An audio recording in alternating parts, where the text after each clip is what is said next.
गुरुजी की संगत को प्रणाम। 95 में हमें पता चला कि कोई बाबा आए हैं, वो क्योर करते हैं। मेरा बेटा उस टाइम बहुत छोटा था, करीबन 7 साल का, और हर महीने उसको बहुत तेज बुखार होता था और रीज़न पता नहीं चलता था। He was resistant to all antibiotics except one. तो मेरी डॉटर के पैदा होने के बाद मेरी टांगों में इस तरीके से दर्द रहती थी कि हिप से टोज तक इतनी दर्द, मैं चल नहीं पाती थी विदाउट पेन, और एक्सक्रूशिएटिंग पेन। तो जब मौका लगा तब गुरुजी ने जब हुक्म दिया तब हम पेश हुए उनके दरबार में। और उस दिन गुरुजी ने बोला कि मेरे साथ कहीं चलो। वहाँ कहीं भक्त के घर वो गए और उन्होंने दरवाज़ा वहाँ बंद कर दिया। मैं वहाँ खड़ी रह गई और सोचा कि यहाँ तो बारी आएगी नहीं। उस दिन इतना भी पता चला कि गुरुजी के दरबार में कोई आज का आया और कोई करीबन 30-40 साल पहले का आया, कोई उसमें कोई अंतर नहीं है। Everybody is equal in Guruji's eyes. तो मैं हड़बड़ा के उस दिन जब बैठ गई, एकदम से गुरुजी आए और उन्होंने इशारा करा कि खड़ी हो। मैं खड़ी हुई तो मेरे को कहते हैं 10। मैंने कहा जी मेरा मुंडा। कहते हैं उदी छड़, तू अपनी 10, तेनू की प्रॉब्लम है। मैं कहा जी मेरी टंगा बहुत दर्द कर दिया ने। कहते हैं आज तो बाद नहीं होएंगी।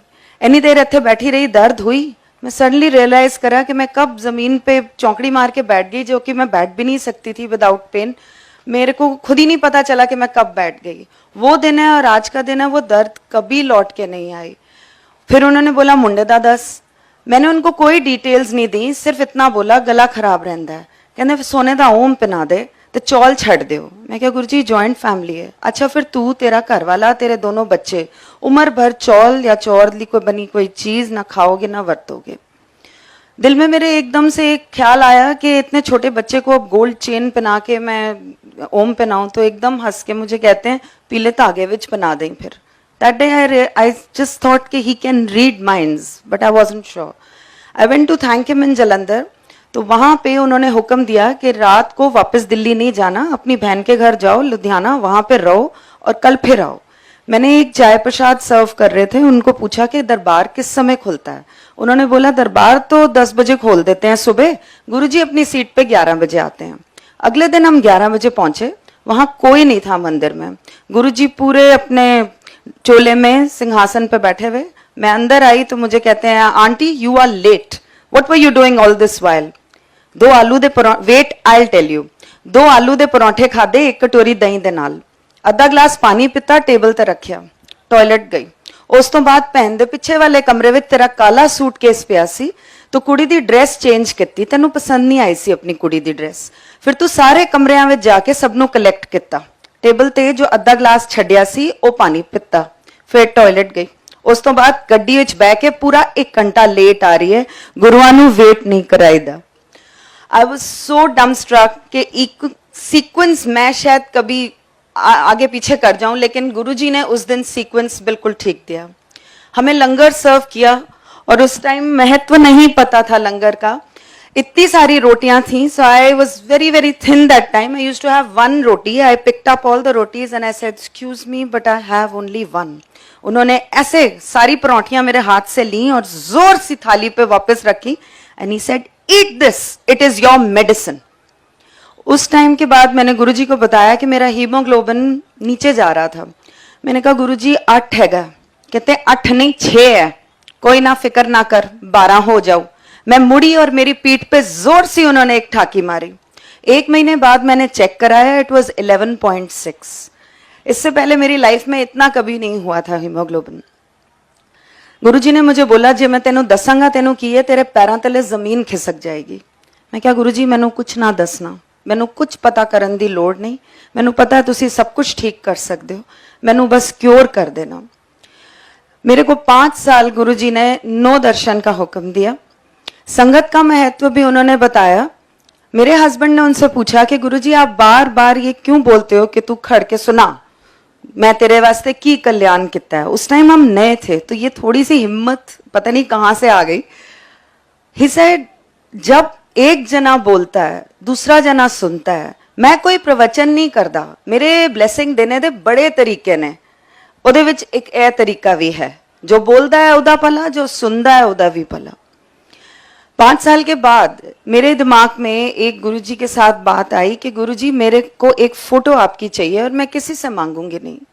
गुरुजी के बारे में कभी भी मीडिया में देना अलाउड नहीं है, चाहे वो न्यूज़पेपर हो चाहे वो टेलीविजन हो। एक मैगजीन में गुरुजी की फोटो आई जो कि बाद में उन्होंने बताया मैं कीचड़ च उतर गया। वो फोटोग्राफ मैंने बिना किसी को बताए एक अपने बेड साइड ड्रॉर में रख ली। एक दिन मेरा सांस उखड़ गया और जब सांस उखड़ा मेरे बच्चे भागे इधर उधर, मेरी सिस्टर इन लॉ हेल्प के लिए भागी, मेरी मदर इन लॉ गुजर चुकी थी, मेरे फादर इन लॉ बेचारे आवाजें दे रहे थे कि की हुए है। जब सब इधर उधर भागे तो मैंने वो फोटोग्राफ निकाली और आई सेड गुरुजी मैनू साह नहीं आ रहा।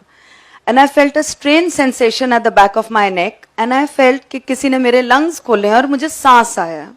फिर भी मुझे हॉस्पिटल ले जाया गया और वहाँ ऑक्सीजन मास्क मेरे नाक पे लगा हुआ था। तो मैंने इशारे से नर्स को पूछा मैं कहाँ हूँ। She said ICCU। दिमाग में आया कि जब मेरा अंत आया ना मेरा घरवाला कम आया, ना मेरे माँ-प्यो, ना मेरे बच्चे, ना कोई होर, सिर्फ मेरा गुरु कम आया। क्योंकि मैंने सबको फोन घुमाए थे और सिर्फ इतना बोला था मुझे सांस नहीं आ रहा। और गुरुजी ने मुझे बहुत साल पहले एक बात बोली थी कि जब इंसान का अंत आता है तो कोई घर वाला काम नहीं आता, सिर्फ गुरु काम आता है, वो ही गति देता है। गुरु ही है जो अपनी कमाई में से तुम्हें आगे जीवन दान दे सकता है और ये शक्ति गुरुजी में है। उसके बाद जब मैं वापस आई संगत में तो मैं लाइन में खड़ी थी और गुरुजी सबको प्रसाद बांट रहे थे। जब मेरी बारी आई, 5 साल मेरा कोई कांटेक्ट नहीं था उनसे। He just saw me and he said क्यों फिर, ना घरवाला काम आया, ना माँ प्यो, ना बच्चे, ना कोई और, गुरु काम आया, ले तेरी सेकंड लाइफ ऐश कर।